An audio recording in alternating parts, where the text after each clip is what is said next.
Praise the Lord. இன்றைய வார்த்தை, நீ பயப்படாதே, நான் உன்னுடனே இருக்கிறேன். திகையாதே, நான் உன் தேவன். நான் உன்னை பலப்படுத்தி உனக்கு சகாயம் பண்ணுவேன்.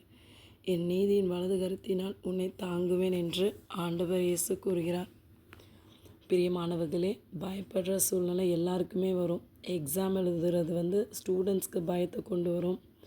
நம்ம பெரியவங்க ஒரு கடன் பிரச்சனையில் இருந்தோம், இல்லை பயங்கரமான ஒரு வியாதி வந்துடுச்சுன்னா நமக்கு ரொம்ப பயம் வரும்.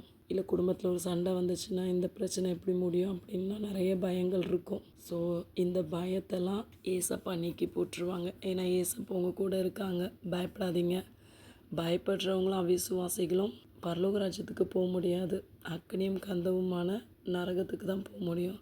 ஸோ நம்ம பயப்பட வேண்டாம். ஏசப்பா நம்ம கூட இருக்காங்க. நம்ம தைரியமாக எல்லா சுச்சுவேஷனும் ஃபேஸ் பண்ணுவோம். கர்த்தருக்குள் சந்தோஷமாக இருங்க.